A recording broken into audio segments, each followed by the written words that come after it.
Memang ada momen-momen yang pintu rahmat itu dibuka ada kayak hari-hari biasa.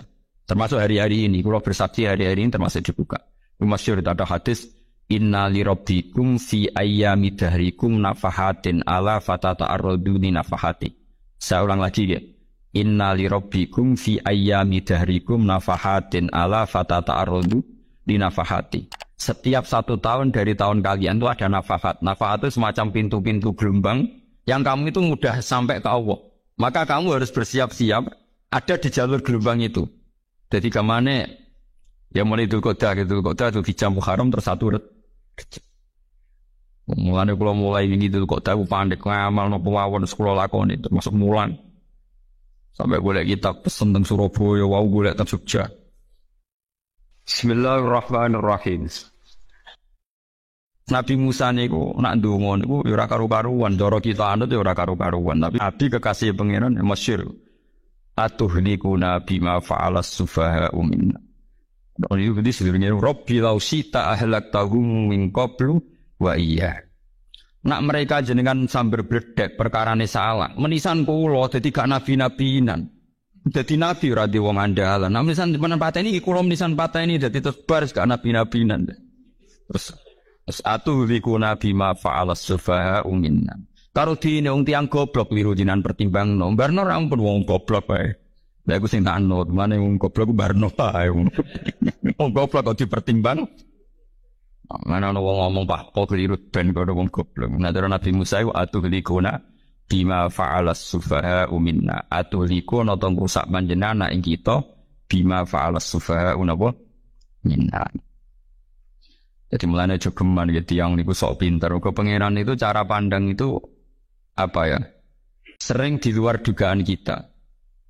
Nabi Musa sing koyo ngono ya kekasih pangeran dal gremeng terus. Tapi baru kae nabi kekasih gremenge wae dadi rahmat. 4 rakaat disudos 5 nganti ping 9. Wae kabeh riwayat nganti ping 9. Pangeran yudane ya mok 5, ada yang meningkat tahlil itu beda. Nggak masalah, ada gampang. Yang mati itu jasad. Karena roh ini dago. Terus dia sadar Gusti jupri penting suncut timbang duit. Mana ngandani nih besok niki jalan mau tanda di dalam ise. Ya boleh. Neng Quran itu ono waku minasajitin bae udah wong sudet aja dadi wong tukang golek duit ngakeh ngawur. Nah, dalam konteks ini tuh manusia sekarang tuh bodoh, pinter sok ben mana kira usah susah nek saiki bodoh. Tak jamin sampe nak mati ku mesti pinter. Musiku nasib pangeran laqad kunta fi ghaflatin min hadza fakashafna anka zita'aka fa basarukal yauma hadid. Kowe saiki lali rapati roh ilmu, tapi sampeyan nek mati fakashafna anka zita'aka tutup dudumu tak ilangno jare pangeran. Fa basarukal yauma hadid. Kowe sampeyan pinter, hadid ku cerdas. Makanya kamu enggak usah kesusu pinter sekarang, tak jamin nanti itu pasti pinter. Cuma pas pinter kalau ta'lamuna ilmal pas to ilmal yakin selatarawunnal jahim. Pinter pas wae metu neraka. Lha iku perkara sifat alhaqut takatsur hatta zurtumul maqabir. Kalla saufa ta'lamun summa kalla saufa ta'lamun. Terus kalla law ta'lamuna ilmal yakin natarawunnal jahim. Pas dibuka pangeran iki lho hakikate uripem. Didelok suci maca tasbih sithik nak juwagungan sewengi maca tasbih mok ping 3 ketone kabeh wae pengen keuangan kanca nganti direwangi umbal 1 juta mok kangen kanca masa lalu ora tau kangen masjid kembali 1 juta lho kula nate lho ngekeki dhuwit masjid san iki dhuwit kena masjid aja anggap ae kangen masjid aku kadang kangen kanca tak biayai 1 juta sekali-kali kangen masjid tak biayai ngiling-ngilingan wong kula nu seneng umroh ora kok orang mulai dhuwit kangen nabi tak biayai lah 24 juta. Kadang kangen konco, kangen sing ra penting-penting, ngono reuni bareng iku santri kok reuni bareng. Kok SMA. Iku sampeyan ditakono kabeh mbek pangeran. Tapi kalau orang ngaramno, jero-jero senengane kok gawe mafhum sing enggak terkendali. Tak kon anggap kabar eskrim nek gawe viral sing ora bener. Nah, makanya hidup ini masalah, justru dengan hidup ini kita menjadi bodoh. Kenal pejabat penting, di duit penting, koneksi banyak. Cara pangeran sing penting ya eling pangeran iku. Mergo iku sing mbok panen ning akhirat liyane iku ora ono gunane. Tapi rom iku sok nek. Fakashafna angka khita'aka fa basarukal yauma hadid. Mulane kula niku kadang ya kecewa mbek urip. Mulane masyhur ngendikane sinten niku Abdul Qasim Al-Junaidi, dia muridé ribuan.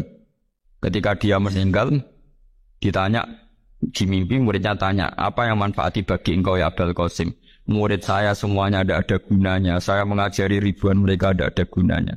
Wa ma nafa'ani illa ruqai'atun roka'atuha indas sahur. Semua riwayat rata-rata rokaat kecil, bukan rokaat. Semua santri saya, semua pengaruh saya itu tidak ada gunanya. Saya ada gunanya adalah rukuk saya kecil ketika waktu sahur. Tapi sekarang orang lebih senang pengaruh. Enak jadi kayak gede. Pengajian wakai, sing nyangoni wakai, sing nyicop wakai, nanti urusan singit maya. Itu ora penting kabeh. Mulane kula niku tak latih roh saiki timbang roh kusomben ndamel isen mbek pangeran. Kuwatir kula pas latarawunal jahim. Baik kula pengaruh kula kathah orang duwe gaya-gaya nanteng mriki teng Bojonegoro, tapi kula wedi. Bar saiki tak anggap penting dadi masuk mendelingno pangeran wis tak latih saiki. Kula urip dhewean iki biasa, tak latih. Soal kula mulang jen wajib, wong alim wajib mulang. Lah terus sing alim kula yo ngaji, cara sing alim sampean yo ngaji ora masalah. Nah saiki tapi yo mikir kula. Kepengen dunia terbalik tapi. Jadi wong sobat iku pinter, nule muni ngene. Kenapa kowe kok mlebu neraka? Wa qalu law kunna nasma'u aw na'tilu ma kunna. Jadi umpama riyen kula pinter ora dadi ahli neraka, berarti wong kafir saiki ngecek goblok. Sampeyan yo pinter. Sampeyan kowe lah yo pinter banget sampeyan. Jajal saiki sampeyan pikir. Kowe nak ngelem wong utawa ngelem mobil, seri mobil terbaru. Itu kalimatnya mungkin bisa satu kuras. Wah mobil ini bagus, serinya gini, HP ini begini, itu bisa satu kuras. Pas ngelem pangeran mengene tok sing ngecat Lombok. Pangeran wis apa sing ngecat Lombok. Lu nyifati HP wis sak kuras. 10 menit rabar, nyifati pangeran sing gawe dekne mok muni sing ngecat Lombok. Neraka ta ora kira-kira sing jenis ini. Cara nabine aku tak nerakakno. Untung nabine Nabi Muhammad sallallahu alaihi wasallam apane ra karuan ngono kuwi ape disapa tuh. Malah ben Nabi dikai solusi ngene nek ono wiridane subhanallah bihamdi adada khalqi. Pokoke Gusti kula maca jenengan suci sejumlah makhluk jenengan. Dadi kok tiru-tiru lah wis pokoke tau muni adada khalqi. Mulane kita ulangi kuwi nggo solusi. Dadi nek mujimu kurang akeh wis tau muni subhanallah wa bihamdi adada khalqi. Lha aku sakake kowe luar biasa asline iku. Mulane normale kowe mlebu swarga nang delok. Tapi swarga fadhile pangeran ora malam-malam terus. Nah, sekarang sampean saat tanya, sekarang sampean tuh hidup apa mati kalau dalam pandangan ilmu hakikat? Sekarang malah mati. Hidup itu nanti. Namun manusia iku turu la wa idza matu. Nah, mati lagi baru lagi tadi. Makanya kita harus curiga dengan otak kita sekarang, pikiran kita sekarang. Justru karena kita hidup kita menjadi menganggap bojo penting, duit penting, komunitas penting. Padahal yang penting tentu Allah Subhanahu wa taala. Tapi kan Allah apian, untungnya Allah apian. Mergawe ya dibarno, golek bojo ya dibarno. Butuh koneksi pejabat ya dibarno. Nabi pengenan ya dibarno. Nyatane yo mati kok darani terkuat dulu. Ukuran kuat itu apa coba? Misalnya ukuran kuat itu kasil kajati. Apa mereka punya cita-cita semuanya kasil? Tidak juga. Mereka menguasai dunia yang musuh ya akeh. Kalau ukuran kuat tidak mati, presiden itu ya mati. Kan sebenarnya enggak pernah benar istilah yang terkuatnya, tapi pengerannya membarno. Tapi kesomben ning akhirat. Ilmu itu kelihatan semua. Kamu tidak akan muji orang kafir. Mulai muji piye ngarwani neraka sak pitu. Kowe ora bakal muji duwe penting sing ternyata sing penting maca napa tas. Mulane kula suwun teng donya ku wiling-wilingan kan mbuh pira kadare ku. Tau sungkem ning pangeran. Wis mbuh pira kadare. Syukur-syukur kados ayat wingi fa subhanahu wa hina tumsuna wa hina tusyukun. Wani esuk ya mergo muji pangeran, wani sore ya mergo muji pangeran. Nanti disebut teng wiridan-wiridan asbahna wa asbahal mulku lillah. Kula wani esuk nggih tetep mawon kekuasaan teng jenengan. Kok wani sore amsena wa amsal mulku lillah. Jadi menggiring Tuhan itu kan bos kita, tuan kita. Kalau banyak berarti yang memerintah kita banyak dan bisa konflik bos-bos kita ini karena berebut anak buah tadi. Akhirnya mereka, kalau kamu punya majikan banyak dan perintahnya beda-beda, semuanya minta dilayani, kamu pusing enggak? Ya pusing, Mat. Minta mana? Majikan banyak sama satu? Satu saja, Muhammad. Ya Tuhan kamu adalah atasan kamu, maka harus satu. Mereka faham. Oke, Mat, Tuhan satu. Itu yang dimaksud dorobawaw matalar rojulan fihi syuraka umutasyakisuna wa rojulan salamal lirojul hal yastawiyani masalah. Langsung alhamdulillah. Karena mereka yang paling bodoh pun faham. Dengan logika itu faham. Kalau Tuhan banyak, perintahnya banyak, kita repot. Maka Allah bikin satu masalan, yaitu rojulan fihi syuraka umutasyakisuna wa rojulan salamal lirojul. Satu lelaki, satu bos, satu perintah. Kayak apa mudahnya Allah. Kemudian mereka tetap menuhankan Lata, Hubal dan Uzza karena mereka dipertuhankan. Sebenarnya nggak pernah Tuhan tapi dipertuhankan. Allah memberi contoh itu sederhana sekali. Wa daraballahu mathalar rajulaini ahaduhuma abkam la yaqdiru ala syai'in wa huwa kallun ala maulah aina ma yuwajjihu la ya'ti bi khair hal yastawi huwa may ya'muru bil adl. Kata Rasulullah, Lata itu menurut kamu apa? Ya Tuhan kami. Muhammad. Hubal ya Tuhan kami. Uzzah ya Tuhan kami. Lalu kalau mereka kotor ya saya mandikan.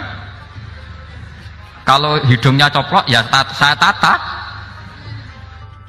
Terus kata Rasulullah begini, kamu mau nggak punya budak atau pembantu yang buta, tuli, bisu? Kamu mau nggak punya pembantu? Pembantu loh ya, pembantu itu budak zaman dulu. Kamu mau nggak punya pembantu yang buta, yang tuli, yang bisu? Wah gak doyan, Mat. Gak apa pembantu ngono. Yang pembantu saja kamu nggak mau yang gitu, kok malah punya bos begitu? Orang yang tuli, yang bisu, yang kopok, jadi pembantu saja nggak layak, kok malah jadi pangeran. Paham ya? Arca dan berhala itu kan nggak bisa apa-apa. Kamu mau gaji ngasih THR pembantu yang kopok, bisu, picek? Mau? Wong jadi pembantu saja nggak sah, kok mau jadi apa? Tuhan atau jadi majikan? Jadi Allah bikin contoh gampang sekali. Wa daraballahu mathalar rajulain ahaduma abkam la yaqdiru ala syai'in, enggak bisa apa saja. Wa wakallun amala maulah, anane ngrepoti tok. Ainama yuwajjihu la yati bi khair. Tapi intinya berpikir seperti tadi itu salah, bahwa kalau saya berjasa banyak harus mendapat apa? Ini cara berpikir orang-orang Khawarij. Begitu juga era Sayyidina Umar, era Sayyidina Utsman, Ali, itu juga ngalami orang-orang yang ekstrim. Misalnya begini, saya contohkan korban-korban ekstrim yang real. Sayyidina Ali itu masyhur, dia punya musuh besar namanya Muawiyah. Karena permusuhan ini tidak bisa dihindari. Jadi kalau dalam fikih Islam ini, anak-anak saya ajari fikih, kalau orang mukmin membunuh orang mukmin itu hukumnya dosa besar apa kecil? Besar. Itu di bab kisos. Tapi orang fikih itu unik. Di fikih itu ada kitab usial namanya. Di takrib ada kitab usial. Dan di situ ada penjelasan mangkutila dunamali fahuwa syahid. Orang yang dibunuh karena membela hartanya atau keluarganya, itu dia mati syahid. Kalau dia posisi membunuh, maka malingnya atau penjahatnya muhadarun damu, nggak punya hak nuntut kisos karena dianggap nggak ada artinya darah. Nah sekarang begini, suatu saat ada garong ke rumah Anda, ingin membunuh Anda karena ingin mengambil harta Anda. Anda ingin ingat status mukminnya atau status garongnya? Terus kamu mau dibunuh diam aja? Saya tidak mau membunuh orang apa? Mukmin atau membunuh orang muslim. Nah, kesulitan yang dialami Sayyidina Ali seperti itu. Orang-orang Khawarij cara berpikir, Ali ku geblek, wong mukmin kok pengen mateni wong mukmin. Muawiyah yo geblek pisan, wong mukmin kok pengen mateni orang mukmin. Padahal suasana sudah kacau. Ketika seorang penjahat mau membunuh yang punya rumah dan yang punya rumah ingin membunuh penjahat, itu namanya mukmin bentrok sama orang mukmin. Apa orang benar sahibul hak ingin mempertahankan haknya? Tidak sampai saya tanya. Itu sahibul hak, yaitu yang punya rumah ingin mempertahankan haknya. Meskipun dalam duel ini kadang terjadi pembunuhan.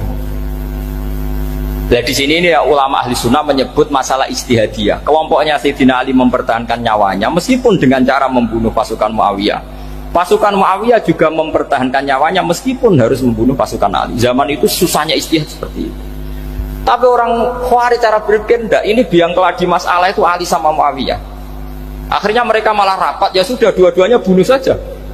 Ya masyhur itu, akhirnya Sayyidina Ali dibunuh oleh orang Khawarij. Makanya ini penting ya, pentingnya ngaji seperti ini. Jadi kamu harus dilatih berpikir nubuwah. Ya dilatih berpikir apa? Nubuwah, disebut al ulama warasatul. Meskipun dengan cara yang ekstrim, tapi pikirannya saja, jangan perilakunya. Saya punya contoh sekian kasus, sekian tragedi. Misalnya begini. Saya itu dulu punya teman, dia soleh, bisa baca Fathul Mu'in. Dia itu janggal, bilang sama saya, Gus, tidak biasanya Rasulullah itu agak-agak nyindir orang fakir. Ini kok ada hadis kadal fakru ayakuna kufur, bahwa kefakiran itu mendekati apa? Kekufuran. Dia itu aneh sekali. Biasanya tidak biasanya Rasulullah kritik seperti itu. Walhasil ini singkat cerita, anak ini ngalami satu trauma. Dia itu miskin. Gara-gara miskin gitu jadi burunya orang non muslim. Dan sering disuruh nganter majikannya itu ke tempat-tempat lokalisasi. Dia mulai mikir, ini gara-gara fakir saya harus nganter orang ke lokalisasi. Mulai ingat dia, sedekah Rasulullah, ini gara-gara fakir saya jadi pengantar orang ke lokalisasi. Suatu saat majikannya itu benar-benar bangkrut, malah dari disuruh nganter, pokoknya carikan yang cantik bawa sini. Pusing. Nah, dia akhirnya walhasil lari terus keluar. Terus dia cerita betapa ekstrimnya fakir, sehingga gara-gara fakir saya harus jadi penolong orang yang mau apa maksiat. Anda boleh berpikir ekstrim, tapi ekstrim dalam melawan kemungkaran, yaitu tadi, saya nggak boleh jadi fakir, tapi takutnya fakir yang nanti jadi alat kemaksiatan. Imam Ghazali juga punya contoh seperti itu. Imam Ghazali pernah marah besar ketika tren di Baghdad itu orang belajar fikih semua. Hatta la yakuna thamma tabibun illa min ahli dhimmah, kata beliau. Sampai di Baghdad itu tidak ada dokter kecuali orang kafir dhimmah. Akhirnya kalau ada ulama sakit, saya masih ingat pas kecil, kalau ada ulama sakit itu tidak boleh dibawa ke rumah sakit. Takutnya ketemu dokter muslim, non muslim malah disuntik langsung apa? Mati. Akhirnya ulama saat itu berfatwa, orang Islam harus ada yang jadi dokter. Banyaklah gus-gus yang sekolah ke dokter. Yang masyhur seperti Sahal bin Abdul Fattah. Itu dulu putranya Ki Fatah yang menolong Mbah Mahfud saat sembunyi. Saking idolakannya Basal, anaknya dinamakan Sahal, tapi dia jadi dokter spesialis bedah. Begitu seterusnya urusan negara.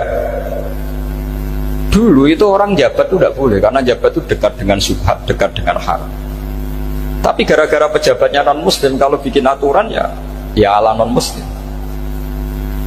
Ulama akhirnya sadar, andikan kita yang jabat pasti tidak seperti itu. Bisa bikin perda ini, bisa bikin pelaturan begini yang menguntungkan Islam. Nah, jadilah banyak pejabat yang sekarang muslim. Tempat-tempat maksiat di obrak-abrik sama Satpol PP macam-macam, kita untung. Tapi kalau orang-orang Khawarij pikirannya pokoknya pejabat itu dekat dengan haram, dekat dengan syubhat. Padahal dengan kita jabat bisa bikin perda atau apa yang menguntungkan Islam. Kemudian menjadi masalah baru secara fikih. Ini adik-adik dengerin biar kulino senam fikih. Kalau caleg soleh, misalnya Mas Nadif nyaleng, ini tadi tak guyoni, mau jadi bupati ndak, kalau ya mau saya dukung. Jadi misalnya gini ya, Zaid sama Bakar, misalnya Bakar itu orang soleh, mau jadi calon lurah. Dia tahu kalau dia lurahnya kampung lebih baik. Kalau yang jadi ini Zaid, itu kampung itu rusak karena dia suka dugem, suka macam-macam. Kemudian Zaid ini pasti jadi karena beli suara. Misalnya per kepala itu dibeli 50.000. Bakar ini kalau nggak beli suara kalah. Padahal dengan kalahnya Bakar artinya kemenangan kemungkaran. Itu zaman era Fathul Mu'in, muridnya Ibnu Hajar Al-Hitami. Ibnu Hajar muridnya Abu Zakaria Al-Ansori itu fatwa. Yang soleh ini wajib beli suara, bukan boleh, wajib beli suara. Nah, tapi ini namanya tidak nyuap, perlu dicatat. Ini namanya tidak nyuap. Jadi tidak bisa kamu kaitkan misalnya ar-rosi wal murtasi finnar. Yang nyuap maupun yang menerima suap adalah sama-sama di neraka. Tidak bisa seperti itu, karena logikanya dibalik. Sekarang Bakar ini beli suara itu untuk membeli kebenaran, untuk mengawal kebenaran. Zaid beli suara untuk menopang kebatilan. Berarti namanya Bakar ini penyuap atau pembeli kebenaran? Pembeli kebenaran. Harus dibedakan. Nah, ini pentingnya ulama. Memang nyatanya seperti itu. Yang dikatakan nyuap, riswah itu adalah membayar uang li'ibtolil haqqi, untuk membatalkan kebenaran atau membenarkan kebatilan, itu namanya nyuap. Tapi kalau mengeluarkan uang untuk menghakkan barang hak dan membatalkan barang batil, itu namanya uang perjuangan. Nah, ini pentingnya mikir. Jadi ulama itu mulai dulu sudah ada. Nah, sekarang sudah banyak orang-orang khusyuk yang biasa di masjid khusyuk. Kalau ditanya zaman akhir rusak kabeh, wong soleh-soleh wis nyuap. Kalau orang soleh ini tidak nyuap, ya tidak jadi. Kalau nggak jadi, mereka nggak ada yang jadi DPR, nggak ada partai Islam, habis malah Indonesia. Saya itu punya kenalan banyak pakar-pakar di Jakarta, itu cerita saya, Pak Bahar. Indonesia itu solusinya gampang. Kita ini punya Bali, punya Batam. Itu kalau Bali dimakaukan, Batam dikayakan Hollywood. Amerika kaya itu bukan karena hebat, pornografi dijual, tinju di Nevada itu dijual, di Las Vegas dijual, apa saja dijual. Kalau tidak kaya itu gimana? Sementara Indonesia mau aur-auran gitu, sukan partai Islam. Sebenarnya Indonesia gampang, kalau ingin kaya Bali itu dikayakan Hollywood atau dikalahkan Makau, jadi kota judi. Batam dijadikan kaya Las Vegas. Itu transaksinya pasti triliunan. Orang gamane wong muda dijual, judi dijual, orang tinju dijual. Tapi gara-gara ada partai Islam, nyari rumus solusi ekonomi itu ya nggak seperti itu. Akhirnya kangelan, ya akhirnya rapati juga. Tapi barokah, tetap barokah partai apa? Yang menangnya caleg-calegnya rata-rata ya beli. Kalau udah beli habis. Saya bukan menghalalkan nyuap, enggak. Kalau nyuap tetap haram ila yaumil qiyamah. Tapi kalau suratul masalah seperti ini kamu mengatakan suap, itu beda. Ini suratul masalah yang tidak ada kaitannya dengan suap. Asal lawannya batil ya. Kecuali lawannya sama-sama hak. Dua calon di kampung itu soleh sama soleh. Ini yang soleh bayar nggak boleh, karena siapapun yang jadi soleh itu nggak boleh. Makanya kalau cari musuh yang dolim biar halal ya. Iya, saya pernah ditanya seorang dosen. Gus, saya ini kalau baca sejarah perang Badar atau perang Uhud, yang saya tidak nerima itu satu. Kenapa setiap ghanimah harta orang kafir dan istrinya orang kafir kok disita orang Islam, dan yang perempuan jadi amat kemudian juga digauli orang Islam, yang hartanya orang kafir juga jadi asetnya orang Islam, kok kayak garong. Dia tanya seperti itu sama saya. Terus saya jawab,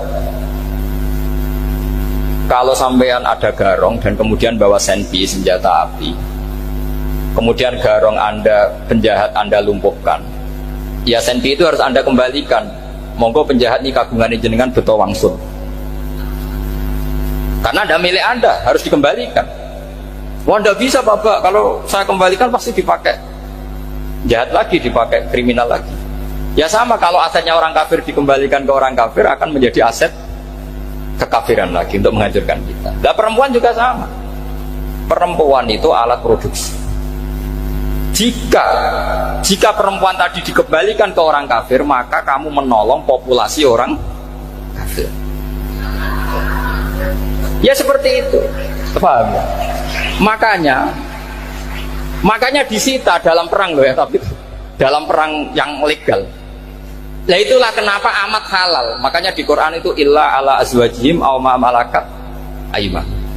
Paling enggak itu masih ada ulama atau pemikir atau ustadz siapa saja yang bisa memahami logika apa? Islam. Nanti kalau ulama ini sudah meninggal, orang akan mencibir Islam dengan cara mengatakan Islam itu jahat, yaitu menyita hartanya orang kafir dan istrinya orang kafir setiap kali terjadi perang. Karena pemikiran ini pasti sama-sama kutubnya, sama-sama ekstrim. Jadi ini penting saya katakan. Makanya masyhur itu perdebatan Sayyidina Ali dan Muawiyah. Ini saya kutip sedikit. Ini ya sama-sama berpikir ekstrim, tapi ekstrim yang baik.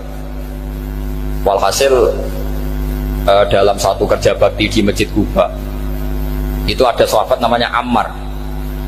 Ini di depan umum, ini penting. Kalau dalam ilmu hadis di depan umum ini penting karena nanti menjadi mutawatir. Beda dengan hadis yang Nabi ngendikan sama 1-2 sahabat, namanya hadis ahadi.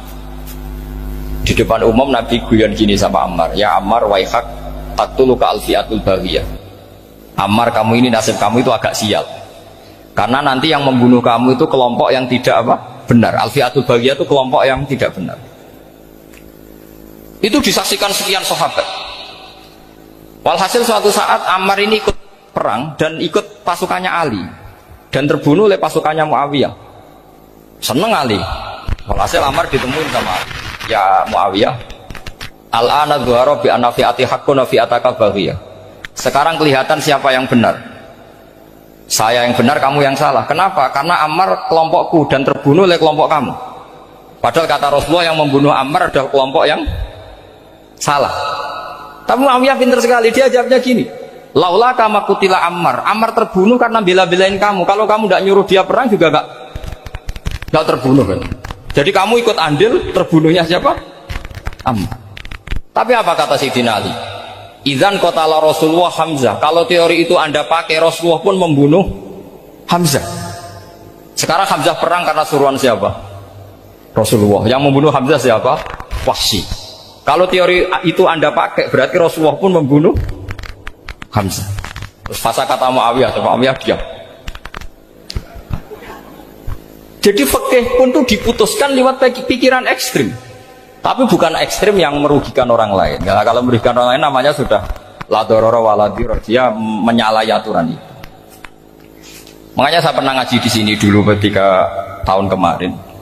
Fikih-fikih Islam itu punya rumus, itu ya gara-gara pikiran ekstrim sebetulnya.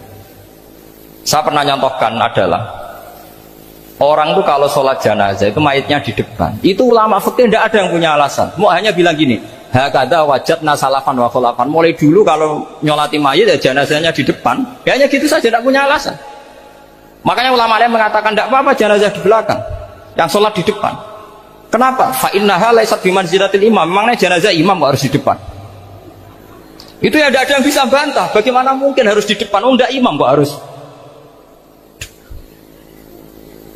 Yang harus di depan itu imam. Jenazah itu imam apa enggak?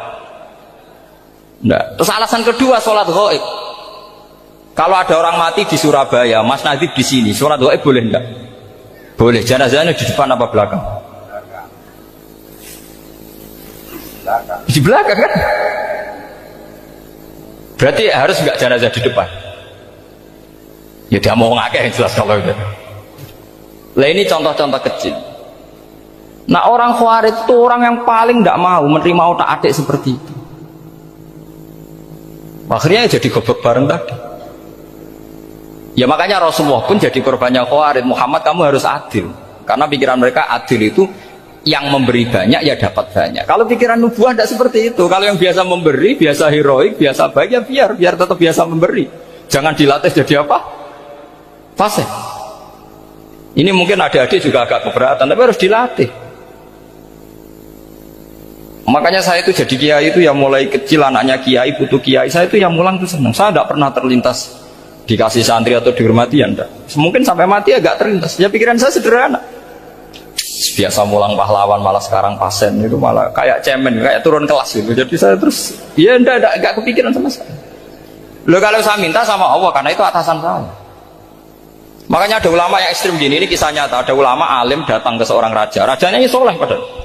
Ternyata pas raja itu berdoa, ya Allah saya kasih ini, kasih ini. Padahal ulama tadi itu mau mengajukan proposal, mau minta apa gitu. Terus dia pulang, ketika ditanya, Pak Kiai kenapa pulang? Ternyata raja itu minta zat yang sama yang saya mintai. Kalau raja saja masih minta, ngapain saya minta raja? Saya akan minta zat yang dimintai raja. Terus pulang dia. Oh, itu ya pikiran ekstrim, tapi bagus ekstrimnya. Saya akan minta zat yang dimintai raja. Kalau sampean kan enggak, uteke saya les, sholat dinteni, tetap jalo. Oh, kok orang mikir seperti itu. Memang salah didik, salah itu tadi. Nah, ini harus dilatih. Masyhur itu ketika Nabi pas Fathu Makkah itu, orang-orang Ansor komentari Nabi gini, ketika Nabi sangat happy di Mekah, sangat enjoy di Mekah, kata orang-orang Ansor, amar rojul fa'adroka durok fatun fi ahli wa ulfatun fi asyiroti. Namanya orang pasti happy kalau di kampung halaman. Jangan-jangan Rasulullah itu nanti hidup di Mekah lagi, karena Mekah sudah dikuasai orang Islam. Beliau pasti kangen sama keluarga, sama Mekah. Tapi ya sama, ketika Rasulullah mulai mengasih-ngasih itu, orang-orang Quraisy dikasih banyak, orang Ansor juga pikirannya seperti itu. Baru orang Ansor dilatih pikiran nubuwah, yaitu tadi. Mereka itu dapat kambing, dapat sapi terus pulang. Kamu mendapat saya, milih mana? Milih Rasulullah Shallallahu Alaihi Wasallam. Sekarang kamu saya balik. Kamu punya kiai, kamu bisa memberi hadiah, memberi beliau. Suatu saat kiai Anda ini kaya raya, terus sering ngasih orang-orang yang nggak pernah berjasa. Kamu nggak pernah dikasih. Itu kalau pakai pikiran Khawarij, kiai ini salah karena ngasih orang yang tidak berjasa. Tapi kalau kamu pakai pikiran nubuah, enggak. Alhamdulillah saya tetap istiqomah memberi kiai itu. Dan alhamdulillah enggak dibales. Semoga balasannya di akhirat. Ya sudah seperti itu. Kalau pakai pikiran gengsi tadi seperti itu. Masa biasa memberi sekarang posisi diberi, saya rak turun kelas. Jadi sebetulnya pikiran ekstrim itu boleh, tapi untuk yang seperti ini bukan ekstrim yang tadi. Makanya ini disebut al-hujjat. Al-hujjat itu satu logika yang bisa mematahkan asumsi awal. Nah, ini saya harap santri-santri matolek putra maupun putri berpikir seperti ini, sehingga sama. Jadi misalnya sekarang dibalik, kalau ada orang NTT yang masih non muslim, itu orang kafir yang harus dibunuh atau orang kafir yang harus didakwai. Mesti pikirannya itu, kalau Nabi itu ya semua yang didakwai Nabi dulu orang kafir. Nah, ketika Nabi di Mekah itu pertama ketemu orang kafir itu dibunuh atau didakwai? Didakwai. Ya berarti pilihan sekarang ya didakwai bukan dibunuh. Nah soal perang itu perang itu beda dengan membunuh. Ada janjinya, ada macam-macamnya, terus nggak ada solusi, itu baru ada perang. Jadi kalau sudah dibalik-balik gitu, makanya kata ulama-ulama, Khawarij itu pasti salah. Pasti salahnya adalah kalau orang nggak benar ya dibenarkan, bukan dibunuh.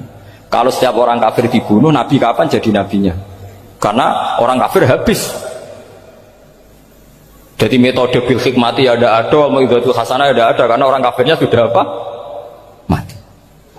Terus pertanyaan kedua, kalau Nabi harus ekstrim ngapain? Yang ngawal Jibrilnya Israel lebih efektif.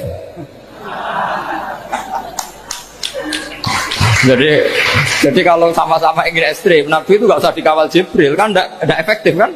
Harusnya yang ngawal itu siapa? Israel. Kan nggak repot kan? Nah, jadi saya mohon ini saya cerita. Jadi korban pikiran ekstrim itu bukan siapa-siapa. Pertama itu Rasulullah. Akhirnya Rasulullah menjelaskan, ya beginilah cara berpikir nubuwah. Jadi saya kira demikian. Nanti mungkin kalau ada tanya-tanya, ada pertanyaan. Yang jelas kalau seputar ekstremitas itu bisa latihan. Ya, sebenarnya bisa latihan di fikih. Karena fikih ini cerminan dari pikiran ulama. Ya, cerminan dari pikiran ulama yang tidak tekstual. Ya, seperti gini ya. Tasaddaqa Rasulullah so'an min tamrin au so'an min aqidin. Ya. Ketika zakat fitrah itu Rasulullah mengeluarkan satu sok tamar. Tamar itu kurma. Kalau menurut tekstual berarti zakat fitrah harus pakai kurma. Tapi semua ulama sedunia mengatakan kuti ahlil balad. Artinya dalam konteks Indonesia ya pakai apa? Beras. Berarti kata tamar diganti kut. Diganti apa? Kut. Jadi orang itu jangan diajak goblok bareng. Masa Nabi ngendikan tamar harus apa? Tamar. Makanya saya pernah debat. Bapak Nabi itu cingkrang. Kenapa orang-orang itu rata-rata tidak cingkrang? Saya bilang, Nabi itu hidupnya di Mekah. Kenapa Anda hidup di Indonesia? Iya, Nabi itu hidupnya di Mekah. Terus saya tanya lagi, Nabi itu hafal Quran, kamu udah hafal? Saya hafal Quran. Kalau cingkrang gampang, karek ngetok kata saya. Ya, kalau ada sunnah Rasul, Nabi hafal Quran enggak? Hafal kan? Berarti kalau ikut sunnah Rasul, hafal Quran. Jangan cingkrak tok, ya hafal apa? Ya sama poligami juga gitu yang tadi diceritakan Mas Nadif itu. Nabi itu poligami setelah Khadijah meninggal. Apa mereka mau nunggu istri pertama meninggal? Kalau ingin persis nunggu istri pertama meninggal. Iya. Tidak mau juga kan? Ya biasa saja lah. Pokoknya yang dihalalkan syariat ya kita bilang halal, yang diharamkan kita bilang apa? Tidak usah sok suci sunnah Rasul. Saya punya banyak cerita. Abu Bakar itu dulu sering menghindari sunnah Rasul. Dulu Rasulullah itu kalau ada orang minta ya dikasih. Ketika era Abu Bakar bikin Baitul Mal. Ketika ditanya ini zaman Rasulullah tidak ada, kata Abu Bakar, huwa Rasulullah, beliau itu Rasulullah. Bahwa nggak dimanage ya negara tertib. Umar bikin pasukan itu diangkat negara. Kalau dulu zaman Nabi yang ikut perang bahaya, yang tidak perang namanya munafik. Era Umar tidak, militer itu ditunjuk, ya digaji pakai Diwanul Murtaziko. Ketika ditanya kenapa tidak kayak Rasulullah, huwa Rasulullah, bahwa tidak tertib pun tetap negara stabil, karena ada karismanya. Jadi kadang-kadang dalam banyak hal itu kita malah tidak boleh persis Rasulullah karena kadang banyak khususnya. Yaitu contoh yang paling masyhur di fikih ya kayak Nabi itu nikah 9 itu khususnya. Dalam strategi juga sama. Dalam strategi memanage negara juga sama. Banyak sahabat yang punya ide yang zaman Nabi itu tidak ada. Ketika ditanya kenapa tidak persis Nabi, katanya huwa Rasulullah. Ya Rasulullah itu meskipun seperti itu, meskipun tidak tertib secara rasional, tetap dikawal wahyu. Makanya negara baik-baik saja. Kalau saya ini hanya Abu Bakar, kalau tidak ya repot. Umar ya sama, bikin Diwanul Murtaziko. Utsman juga sama, di-manage negara. Sayyidina Ali juga di-manage. Kalau Nabi enggak. Tapi tidak apa-apa karena ada karisma. Sampai tak cerita nih, masalah zakat yang masyhur. Orang paling bakhil sekalipun, paling kikir sekalipun itu zaman Rasulullah bayar zakat. Karena pikirannya setelah zakat dikasihkan, Rasulullah mendoakan. Khudh min amwalihim shadaqatan tutahhiruhum wa tuzakkihim biha wa sholli alaihim inna sholataka sakanul lahum. Era Abu Bakar enggak. Sorry ya Abu Bakar, dulu kita zakat sama Rasulullah karena didoakan beliau. Kamu hanya Abu Bakar, saya tidak mau zakat. Ya sama lah seperti orang dipimpin ulama-ulama karismatik. Orang dipimpin Badola itu tidak usah metai, santri sudah nurut. Dipimpin Usman Nazif, gak bikin pelaturan, habis pondok. Kalau tidak ngancam, gak gini, ditakzir, gak gini, habis. Zaman Badola dehem tok santri wedi. Mas Nazif dehem tok nggak ada. Nah, makanya Rasulullah itu tidak banyak bikin pelaturan. Rasulullah itu kalau mau perang itu hanya bilang sahabat, saya besok ditantang Abu Sufyan di sini. Saya mau perang. Itu sahabat ikut semua. Orang melihat wajahnya, melihat karismanya sudah tertarik ingin menyelamatkan beliau. Kita tidak akan ridho Rasulullah keluar sendiri. Kalau Abu Bakar ya enggak. Pertama Abu Bakar pidato sudah sopan. Saya memimpin kamu. Ini qatwul litu walastu bi khairikum. Saya ini memimpin kamu, tapi bukan berarti saya yang terbaik. Jika saya benar maka dukunglah. Kalau salah ingatkan. Itu pertama orang-orang bilang apa? Fawwah la uqiman naka bisayf. Nanti kalau Anda salah tak ingatkan pakai pedang. Ya karena hanya Abu Bakar bukan Rasul. Sehingga diaturlah ini ada militer, ada pengawal, ada Baitul Mal. Era Umar lebih modern lagi, ada Diwanul Murtaziko, ada macam-macam. Ya Rasulullah nggak ada. Nah sekarang orang sidik-sidik muni sunnah Rasul, padahal ada sunnah Rasul yang khasnya Rasulullah sebagai nubuwah. Ya, khasnya Rasulullah sebagai apa? Nubuwah. Coba Nabi itu istrinya 9, semuanya cerita tentang tahajudnya Nabi, witirnya Nabi. Apa kira-kira Mas Nadif kalau punya istri 4 ceritanya tentang tahajudnya Mas Nadif? Kan enggak. Nah, jadi saya mohon, sebetulnya pikiran-pikiran ekstrim itu karena enggak mau belajar. Enggak mau belajar. Kalau mau belajar itu kata Imam Ghazali itu dalam kitab Imla, Al-Imla fi Iskalatil Ikhya itu. Fal ma'ani awsa'u minal ibarat. Yang namanya ma'ani itu awsa'u apa? Minal ibarat. Jadi yang fal ma'ani awsa'u minal ibarat. Jadi yang namanya makna itu lebih luas minal apa? Ibarat. Nah, ini contoh yang paling nyata ya Sayyidina Ali.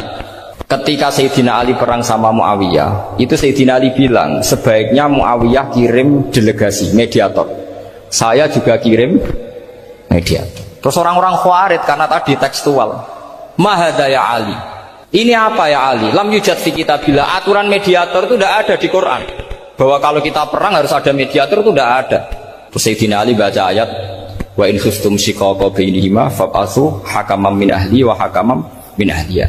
Jika lelaki dan perempuan, suami istri terjadi shiqaq, terjadi konflik, maka suami kirim satu mediator, yang pihak perempuan juga kirim mediator. Terus Sayyidina Ali ngendikan, wa amru Muhammad a'dhamu min amri rajulin wa imra'atin. Urusan umat Muhammad lebih serius ketimbang urusan hanya sekedar suami dan istri. Maka kita butuh hakam, butuh mediator. Baru 4.000 orang Khawarij tobat ngikuti pikirannya Sayyidina Ali yang tidak tekstual. Sama seperti zaman Rasulullah. Ketika Rasulullah mau perang Badar, saya ini mau perang Badar kata Rasulullah, musuh saya itu 1.000 lebih, kalian hanya 313, apa kita teruskan? Itu sahabat langsung bilang gini, saya itu hafal teksnya, idzan la naqulu laka kama qalat banu Israil fathab anta wa rabbuka faqatila inna hahuna qa'idun walakin idhab anta faqatila inna ma'akum muqatilun. Ini kelihatan sekali bahwa para sahabat sudah ada tekstual.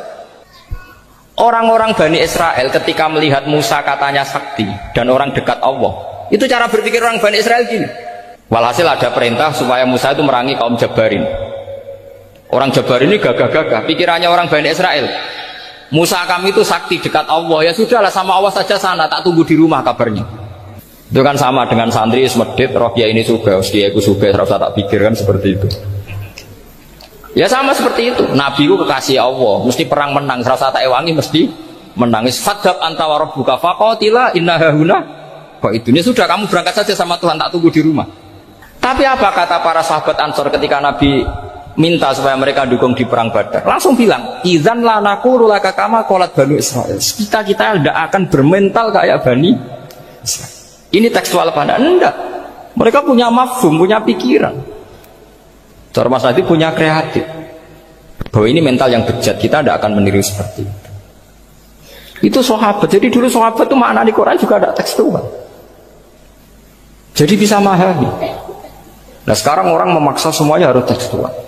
Ya meskipun tadi jangan terlalu liar terus menjadi liberal. Tapi saya tidak tahu kalau contohnya Mas Adi tadi pakai kondom, sistem kondom tidak tahu itu pikirannya Jil apa Mas Adi tidak tahu saya. Itu tidak tahu. Kok sampai sembeling itu saya tidak tahu. Kok lagi juga kalau tidak bisa nyontohkan yang di luar itu, saya itu ya tidak tahu. Mulai dulu ilmunya seperti itu terus, ya tidak tahu lagi. Jadi mulai dulu zaman Nabi pun itu sudah ada pikiran-pikiran seperti itu. Jadi tekstual atau harfiah itu ya enggak. Nyatanya sahabat langsung bilang idzan la naqulu laka kama qalat banu Isra. Ad-dinu yusrun wala yusyadda hadatina ahadun illa ghalabahu. Yasiru wala tu'assiru basyiru wala tunaffiru. Makanya kita usah sok suci, hidup itu gak ada pilihan. Misalnya kalau saya ditanya, bina wong fasik itu penting enggak? Penting. Tapi kancanan wong fasik ku haram, mari katut. Kowe kancanan wong fasik ku haram, mari katut fasik. Ti ngembarno wong fasik umat Rasulullah ya haram, umat Nabi kok mbarno. Kancanan yo haram, ngembarno haram. Lah terus piye, Gus? Ya ora piye-piye. Ayo saiki misalnya kowe ngembarno wong ayu tiba ning dalan, haram to ora? Haram. Terus mbok gendong, haram to. Hidup itu tidak banyak pilihan. Jadi dilema dari guru-guru dilema. Makanya apa ya seperti itu istafti qalbak, takokno atimu. Motive nulung iku nulung apa sahabat? Ya sudah seperti nggak ada pilihan. Motivem kancanan wong fasik iku mergo enak kancanan wong fasik. Delok dangdut pantes apa ya pantes. Apa motifmu didik? Ayo rata-rata ke kancanan fasik motifmu didik apa enak kancanan fasik? Enak. Haram berarti. Ya seperti itu. Memang banyak sesuatu yang apa? Makanya banyak ulama ngendikan banyak perilaku duniawi yang menjadi amal ukhrawi karena niat. Juga sebaliknya banyak perilaku ukhrawi yang akhirnya menjadi duniawi juga karena niat. Makanya niat itu diatur sedemikian rupa. Nah ini juga sama. Duduk tasahud akhir. Ayo, duduknya dulu, duduk tasahud baca sholawat. Itu satu paket. Makanya al-atasek wal asir wal hadi asar atasahud wa qu'uduhu wa sholat ala nabi sallallahu alaihi wasallam. Fatasyahudu mongko te tasyahud wa qu'uduhu lan lungguh tasyahud.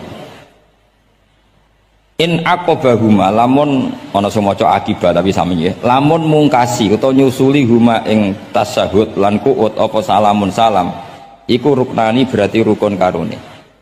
Jadi tasyahud yang diakhiri salam itu berstatus rukun.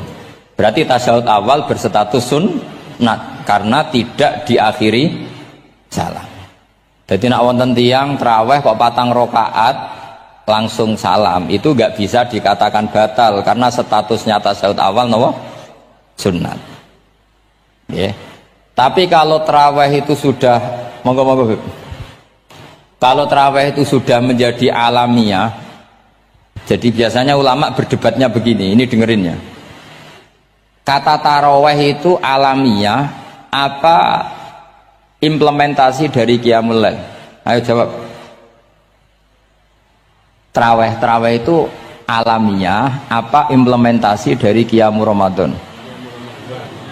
Kalau kamu katakan Qiyamul Ramadan, maka ada orang traweh langsung 4 rakaat tanpa tasyahud awal, harus kamu katakan sah karena tasyahud awal berstatus sunnat.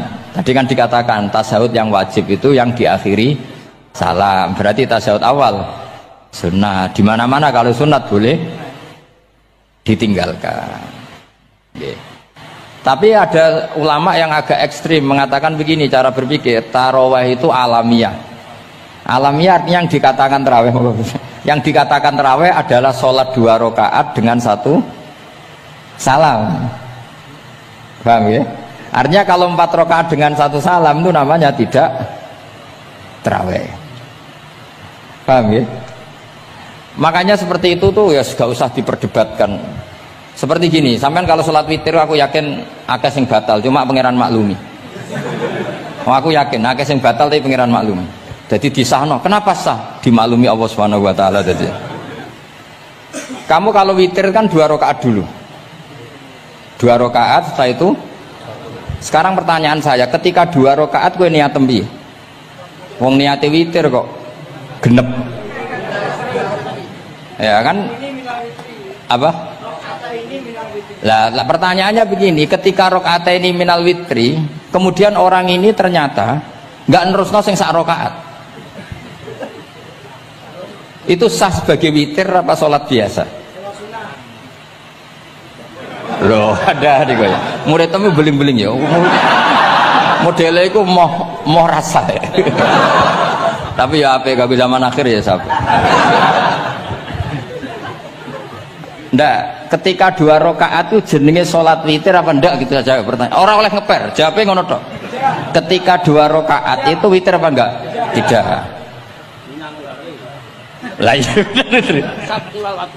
Lah ya ikut paket witir. Berarti niatnya sampean gini, ya Allah saya sholat 2 rakaat, ini paket witir loh Gusti. Makanya shollu sunnatan rakaat ini minal witri. Jadi seperti itu kan bingung kita. Nah sekarang begini, ndak ini latihan fikih karena saya pengajar fikih. Kalau ada orang sholat, ya saya ulang lagi ya. Ada orang misalnya begini, ada orang sholat, terus sarungnya itu pas sampai dengkul, sampai lutut. Kalau dia rukuk pasti jengking pupune ketok. Iku batale ngenteni wis rukuk apa mulai pertama batal? Enggak jawab betul. Apa? Ketika rukuk apa mulai berdiri sudah batal? Ketika rukuk ya. Awas elengin enggak ya? Ndak ini undian berhadiah. Itu di Asbawan Nadhair itu ada pertanyaan gini. Lalu yang dikatakan sholat itu apa? Yang dikatakan sholat adalah satu aqwalun wa af'alun muftatahatun bitakbir muhtatamatun. Nah, lalu ketika dia rukuk itu batal. Batal yang batal apanya coba? Wong dia belum berbentuk sholat. Berbentuk sholat itu kan kalau sudah absolut sampai salah. Yang batal itu apanya? Wong sholatnya erong kasil lah. Bingung tuh sampai mesti. Jadi makanya pertanyaannya itu apa ya? Fikih itu kadang ya sudah seperti itu memang angel.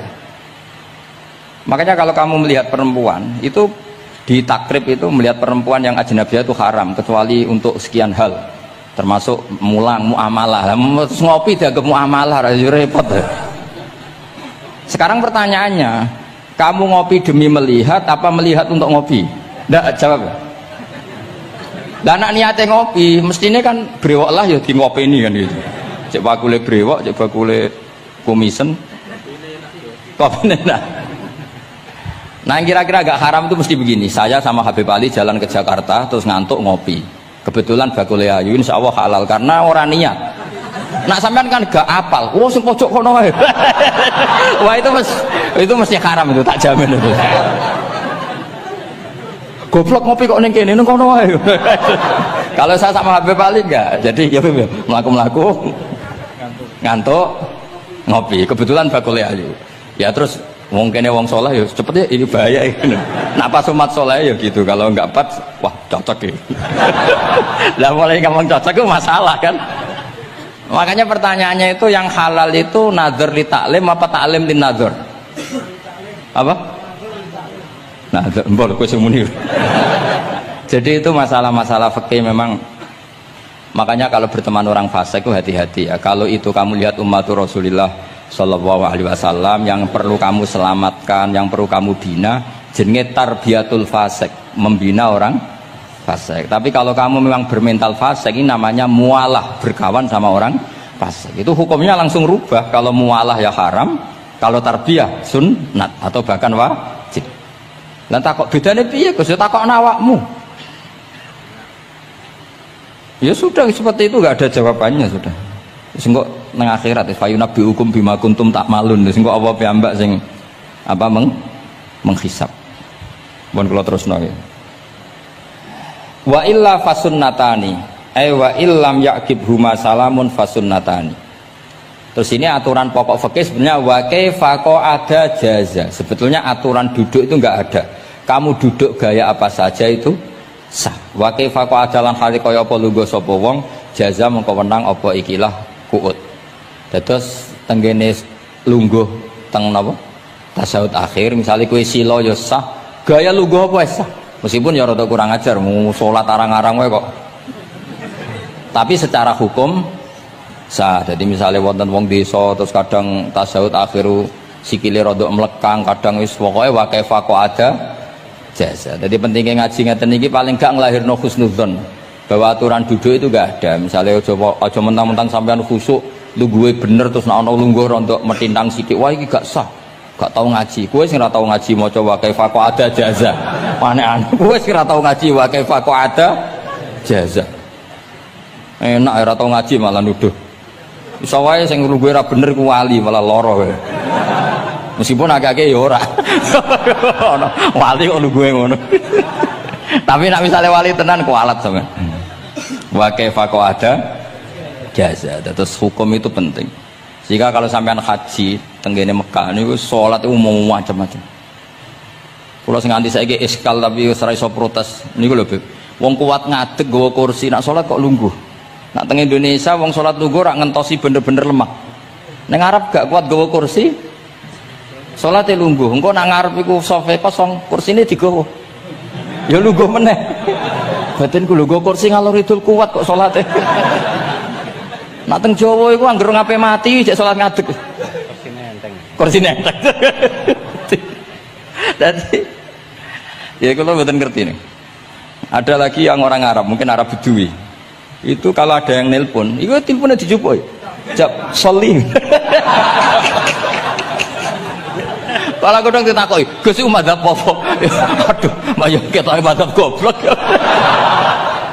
Apa disalahno iku wong Arab?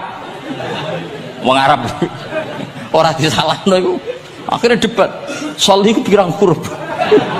Ya telu nak cara nahwu nggih. Shad, lame sitok kan tasdid berarti telu. Telu wis batal lho. Batal. Pas ya. Yo kok pas. Seru wepet. Serepot-repot. Sementing sampean ngerti ya terus salat iku wa kaifa ada jasa. Terus ngerti ngaten iki niati ben husnudzon mbek umat Rasulullah sallallahu alaihi wasallam. Nak sampean gak ngerti ilmu iku gampang suudzon. Lungguh kok ngono ning dinggon salat tasawuf akhir lungguhe yo ngene. Lah lungguh yang dilakukan Rasulullah itu bayangan ideal, standar ideal tasawuf akhir duduke ya kaya Rasulullah sing ditirokno para ulama sampai guru-guru kita. Tapi ku tetap standar afdhaliyah, standar utama. Tapi sakjane wa kaifa ada jaza. Jadi penting sanggep ae ben mari husnudzon. Di misalnya wong tasawuf akhir kok ambek swilo ngono wis. Anggap ojo terus aliran iki. Ojo ngono sik. Iki bar ngaji Minhajut Thalibin lagi seneng-senenge praktek ngono. Tapi ya ora pati wali mesti. Wali kok kontroversi aneh-aneh. Cuma umpama ngono kowe aja langsung darani gak sah. Apa meneh nuduh aliran. Wis biasa wae, tapi aja praktekno nggih. Pokoke umume wong lah ben gak kontroversi. Tapi kalau ngadepi wong liya tetap kita keyakinan wa kaifa ada jaza dengan duduk gaya apa saja sah. Kados sing teng Arab yang gendut lho Beb nak salat kan sikile di slujungno. Mergo jajal tahiyat kados umume tiyang nggih geblek kula nate ora wong gendut nata wetenge kan gak iso. Dadi lungguh sikire bujur. Lah mergo jajal praktekno guling tenan. Nah niku takbire ya wa kaifa ada jaza. Tapi Pak Ngangan ya ora sopan, wong sowan pangeran kok ngono iku terus piye? Lah ya Pak ini baru kayak ngaji gitu terus wong niku ben gampang husnudzon ambek umat Rasulullah sallallahu alaihi wasallam. Mergi kita tuh gak mungkin bayangno donya ideal itu ora mungkin. Kok jeneng roh tiyang tawaf ngono semua macam-macam. Coba misalnya mboten enten pendapat Imam Malik sing darani batale wudu nyuwun sewu lamsu maknane jima. Madzhabe Abdul bin Abbas. Lah sampean tawaf mesti rasah, mesti kedemek wong wedok. Kedemeke wong ayu-ayu, kadang kowe ya gelem tenan. Lha itu satu-satunya solusi ke kita intikal napa? Madzhab. Oh, tetep ra iso ora kedemek. Wis aku ora ganteng lah tetep kedemek. Niat khusyuk gitu tetep kedemek. Apa meneh awale wis rapati khusyuk. Lho kok wis wong khusyuke kedemek. Kalau nanti tawaf pas haji, kalau haji tahun 2012 nomor 13 bar tawaf beb niku tok sa'i ku untuk bojone wong ya. Dadi dekne nyangka aku bojone dicekeli pundakku. Wong tawaf wong lanang kan ngomong kan dari belakang kan sama semua. Bareng terakhir didelok, lho jebule ora. Piye gitu. Lah aku ya ora krasa lagi usul pangeran coba. Aku coba bayangno kok sampeyan terus krasa mboten. Wah ngenyek wong niku ngenyek wong niku. Mboten kula pas niku intenan eling pangeran tenan gak krasa ora sing nyekel. Pas niku lho bos sak teruse ra pokoke pas niku. Mergo iku beb tawaf kula niku setengah 3 esuk. Ya sak fase-fasene wong nak yamono wae eling pangeran to beb dadi pas khusuk-khusuk. Nganti ana wong nyekel iku gak krasa. Bareng bar tawaf lho jebule wong wedok bojone wong. Wah matane wong. Mulane Quran nak ngelingno kita iku napa? Faman farada fihinnal hajja fala rafasa wala fusuqa wala jidala fil hajj. Jadi potensi fase ku malah pas haji. Fil haji fi ku ing dalem. Lah kok mboten sebuti teng Arab niku wong nak mboten haji ku wajahe ditutup nganggo cadar. Tapi nak pas ihram malah wajah wajib dibuka.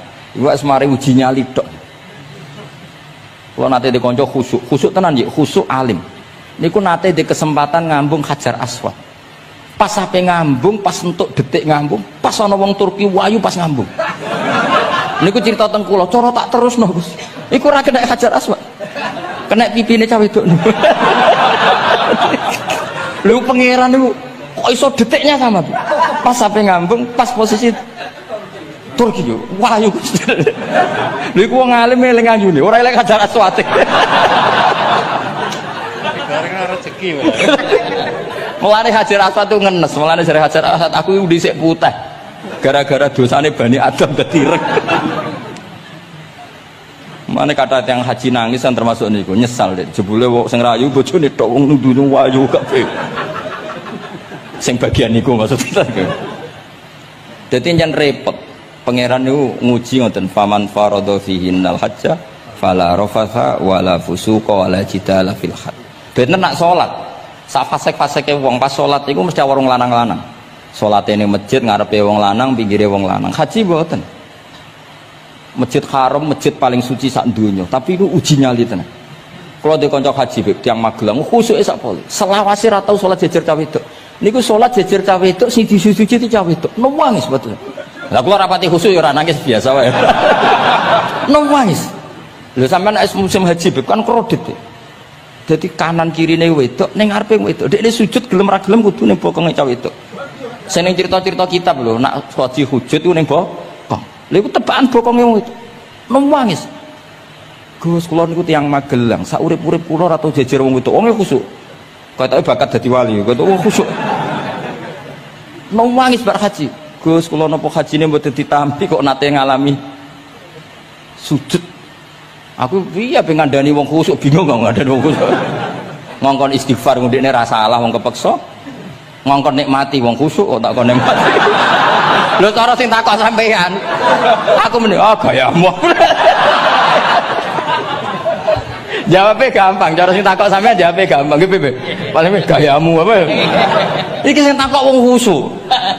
Yakin sing takok sampean ngono gayamu. Sing takok nu tiyang khusyuk mek nangis tenan nyesel. Memang haji itu unik, makanya Allah ngikatkan fala rafatha wala fusuqa wala jidalu fil hajj ing dalem pas nglakoni. Mencen uji. Jidal kaya ngoten. Ana sing mari muring-muring. Wis niat khusyuk, niat sabar bebe. Ana wis sing mari muring-muring. Memang ujian betul. Lho kula nek wis kecelok wong gak gampang muring-muring. Wis terkenal lah nek kula seneng guyon ra gampang muring-muring. Nate badhe niku Beb.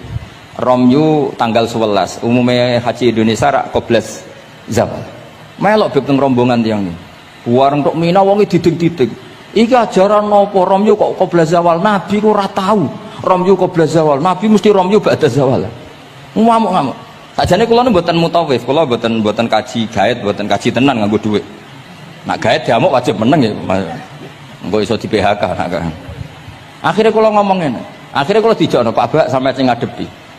Ya Nabi ora tau Romyo koblas zawal tapi ora tau ngamuk-ngamuk koyo kowe ya. Mangkel opo. Lah ya Nabi ora tau Romyo koblas zawal tapi ora tau ngamuk-ngamuk koyo kowe ya. Repot. Akhirnya aku wah, jare kaji oleh jidal wah akhirnya. Iya padha jidal. Ra iso Kang. Pamane ngajak bojo wis geger tok. Kula de kanca ngajak bojo ya sing kancane sitok ngajak bojo wong Jogja. Nah bojo sitoke niku Beb niku isuk-isuk gekno teh sing lanang. Isuk-isuk gekno teh kopi. Sing di bojo ora gawekno teh. Wong wedok apike ngono maksude. Jawabe sing wedok, "Lah piye ijolan?"